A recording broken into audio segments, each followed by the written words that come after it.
ஆனால் என்டிஏ கூட்டணியில் வந்து தாவேக்காவுக்கு அழைப்பு விடுத்துக்கிறதா பேசப்பட்டு வருது. அப்படி தாவேக்கா வந்தால் வரவேற்பீங்களா நீங்கள்? இல்லை, கண்டிப்பாக வரவேற்போம்.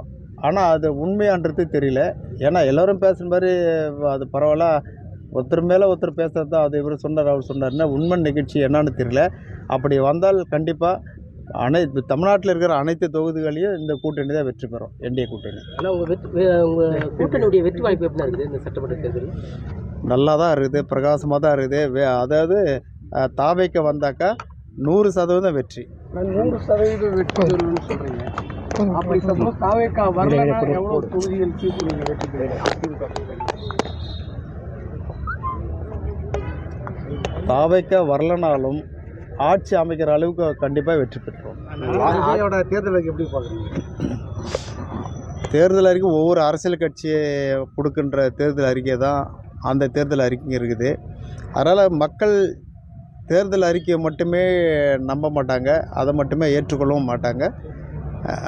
யார் வந்தால் சரியாக இருக்குன்று மக்கள் தீர்மானித்திருப்பாங்க, அதுதான் நடக்கும். அவரோட மனைவி வந்து விவாகரத்து கோரி நீதிமன்றத்தில் மனு தாக்கல் பண்ண இந்த நேரத்தில் திரிஷாவோட அவர் வரவேற்பு நிகழ்ச்சிக்கு வந்திருக்காரு. அதை நீங்கள் எப்படி பார்க்குறீங்க? இல்லை, அது வந்து அவங்களுடைய சொந்த பிரச்சனை, சொந்த கருத்து, குடும்ப பிரச்சனை. அது சரி இருக்காது நம்ம பேச. இலவசம் யாருமே கொடுக்கக்கூடாது அப்படின்னு சொல்லியிருந்தாரு.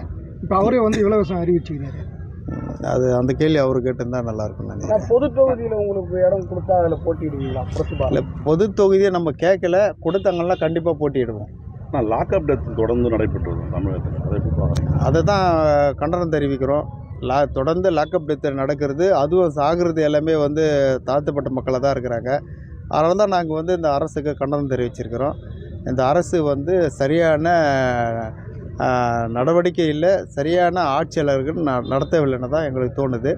அதனால தான் சொல்லியிருக்கிறோம், அனைவரும் மீதும் நடவடிக்கை எடுக்கணும். நடவடிக்கைன்றதை விட அவங்க மேலே வழக்கு பதிவு செய்யணும். பதிவு செஞ்சு அவங்கள அரெஸ்ட் பண்ணணுன்னு தான் நாங்கள் கேட்குறோம். ஆனால் இப்போ வர சட்டமன்ற தேர்தலில் கடந்த முறை போட்டியிட்டு கூட கூடுதலாக கேட்க வாய்ப்பு இருக்காண்ணா? எவ்வளோ இடங்கள் கேட்குறீங்க? இல்லை, கடந்த தேர்தலிலே கூட நாங்கள் 4 தொகுதி வேணும்னு தான் கேட்டிருந்தோம். கடைசியாக 2 தொகுதியாவது கொடுங்கன்னு கேட்டிருந்தோம். ஒன்று தான் கொடுத்தாங்க. அடுத்த முறை பார்த்துக்கலான்னு சொன்னாங்க. அதே போல் எம்பி தேர்தல்லையே வந்து எம்பி சீட்டு கேட்டிருந்தோம். தேமுதிக அன்றைக்கி வந்து ஒரு தொகுதி ரிசர்வ் தொகுதி வேணுன்றதுனால இதை கொடுத்துட்டோம், தப்பாக எடுத்துக்க வேண்டாம், சட்டமன்ற தேர்தலை பார்த்துக்கலான்னு சொன்னாங்க. அதனால் எங்களுக்கு கூடுதலாக தொகுதி கிடைக்குன்னு நாங்கள் எதிர்பார்க்குறோம். இருந்தாலும் 4 தொகுதியை நாங்கள் எதிர்பார்த்துட்டுருக்குறோம். 4 தொகுதி கிடைக்குன்னு எதிர்பார்க்குறோம். பேச்சுவார்த்தை மூலமா தெரியும். குறிப்பாக எந்தெந்த தொகுதி கேட்டுருக்கீங்க? இல்லை, 6 தொகுதி எழுதி கொடுத்துருக்குறோம். 6ல் அதை 4 கேட்டிருக்கிறோம். அதில் வேலூர் மாவட்டம், ராணிப்பேட்டை மாவட்டம், காஞ்சி மாவட்டம், செங்கல்பட்டு மாவட்டம்.